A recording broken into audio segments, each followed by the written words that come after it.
6 p.m. Assalamu alaikum. This is Radio Pakistan. The news read by Kanuz Ashraf. First, the headlines. Prime Minister has inaugurated Toll Lunch gas processing facility in Kohat. India Minister has called for collaborative efforts to address security challenges and make the region peaceful. National Security Advisor says Pakistan Army has defeated all elements that were posing threat to the country's security. Russia has accused the United States of pressuring nations to carry out mass expulsion of its diplomats in response to nerve agent attack in Britain. Nobel laureates and human rights activists have called for immediate global endeavors to resolve crises in Syria and Yemen. And now the news in detail. Prime Minister Shahid Khaqan Abbasi inaugurated Toll Lunch gas processing facility in Kohat today. The Toll Lunch processing facility has the capacity to produce 20 million cubic feet gas per day. It will generate a revenue of $31 million annually. The project has been completed at a cost of $15 million by private company MOL Pakistan. Draft National Water Policy will be presented in next Council of Common Interest meeting after incorporating suggestions from provinces for its final approval. This decision was taken during a CCI meeting held in Islamabad today with Prime Minister Shahid Khaqan Abbasi in the chair. Deputy Chairman Planning Commission Sartaj Aziz briefed the meeting in detail about the draft National Water Policy. It was emphasized that Pakistan is rapidly becoming a water-scarce country and obligations towards sustainable development goals require adoption of integrated water resource management. Population growth and water demands for various sectors of the economy necessitate urgent measures to enhance storage capacity. There was a consensus amongst the participants on the need to adopt a national water policy. Interior Minister Hassan Iqbal says a 5-year broader and integrated national internal security policy is being formulated to achieve the objectives of peace and security. He was addressing a national conference on internal security, peace and sustainable development in Islamabad today. The minister said the draft of the policy will also be shared with the political parties and the parliament so that to ensure its implementation without any disruption. Highlighting some features of the policy, he said it will deal with the education system with the aim to prepare a law which respects the difference of opinion and believes in the power of logic. He said the policy will also cover the other aspects including improvement in criminal justice system. The Interior Minister called for collaborative efforts to address the security-related challenges and make the region peaceful. Interior Minister Hassan Iqbal has given directions for early finalization of agreements with China, the United Kingdom and the Gulf countries for transfer of Pakistani prisoners. The agreements would enable prisoners to complete their remaining prison term in Pakistani jails. President Mamnoon Hussain says Pakistan is desirous of promoting friendly and brotherly relations with all the countries of for peace and prosperity. He was talking to the ambassadors of Kazakhstan, Lebanon, Zambia, Equatorial Guinea, and Mongolia during separate meetings in Islamabad today. The ambassadors also presented their credentials to the president. The president said Pakistan's economy is progressing and the country offers great opportunities of investment and trade for foreign investors. National Security Advisor Nasir Khan Janjua says Pakistan Army has defeated all the elements that are posing threat to the country's security.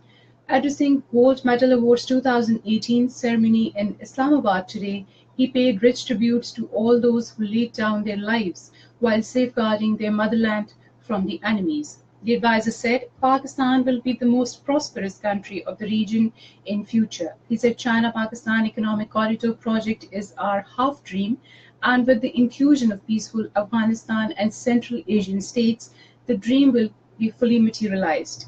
He said Pakistan always supported peace in Afghanistan. National Electric Power Regulatory Authority has approved 2.28 rupees per unit cut in lieu of fuel price adjustment formula for February. The power regulator approved cut in power tariff during a public hearing presided over by Chairman Tariq Satuzai in Islamabad today. Accountability Court Islamabad has adjourned the hearing of Evanfield Properties reference against former Prime Minister Nawaz Sharif and his family members till tomorrow. Judge Mohammad Bashir is hearing the case. In today's proceedings, prosecution witness and head of GIT Wajid Zia recorded his statement.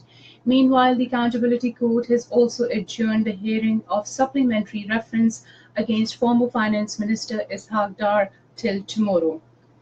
3 co-accused appearance before the court today. This is Radio Pakistan. In occupied Kashmir, all parties Hurriyat Conference leaders have said that the people of Kashmir will not rest until the mission of the martyrs to achieve the inalienable right to self-determination is accomplished.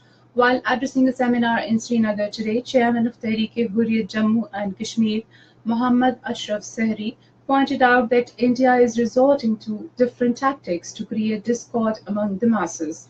He said Kashmiri people are determined to foil the nefarious designs of New Delhi rulers with complete unity. Jammu and Kashmir Liberation Front Chairman Muhammad Yasin Malik, addressing the seminar, said that Jalil Andrabi was among the pioneers of Kashmir freedom struggle and his sacrifice would not be allowed to go waste. Pakistan has expressed deep grief over loss of about 50 precious lives and injuries to many others in the tragic fire incident in the shopping mall at Kemerovo in Russia. In a statement, Foreign Office said Pakistan shares the grief of people of Russia and stand by them in this moment of grief.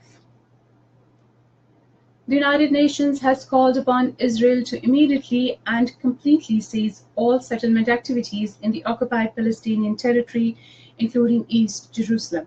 In a briefing to the Security Council, the UN Special Coordinator for the Middle East Peace Process, Nikolai Meneldov, warned that settlement expansion is eroding the prospect of a two-state solution to the long-standing Middle East conflict. The senior UN official called on Israelis, Palestinians, and the international community to take concrete steps to reverse the current course of conflict and advance the goal of a just and sustainable peace. United Nations has decided to expel 12 diplomats serving the Russian mission in the world body.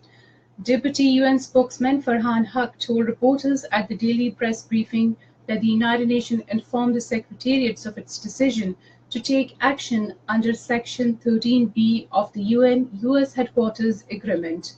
He said the UN Secretary General has closely followed his matter and engaged in talks with the governments concerned in this regard. Ireland has ordered a Russian diplomat to leave the country. The Irish Foreign Ministry said in a statement that attack in Salisbury was not just an attack against the UK, but an effort in the international rules-based system on which we all depend for our security and well-being. Russia has accused Washington of pressuring nations to carry out a mass expulsion of its diplomats in response to a nerve agent attack in the UK. Foreign Minister Sergei Lavrov accused the US of colossal blackmail and said there are few independent countries left in modern Europe. EU leaders agreed with the UK last week that it was highly likely Russia behind the nerve agent poisoning. Nobel laureates and human rights activists call for immediate global endeavor to solve the crisis faced by millions of children in conflict-hit Syria and Yemen. Former UN Special Envoy to Syria, Lakhdar Brahimi, said on the sidelines of the Second Laureates and Leaders for Children Summit 2018 in Jordan that the international communities have allegedly failed to take concrete action to protect the people of Syria and Yemen. According to the UNHCR, more than 5.6 million Syrians have fled the country as refugees. And finally, the weather report. Mainly dry weather is expected in most parts of the country during the next 12 hours. And that is the end of the news. For more news and analyses, log on to our website, radio.gov.pk, and also watch live video streaming of our bulletins on the link facebook.com Radio Pakistan News Official.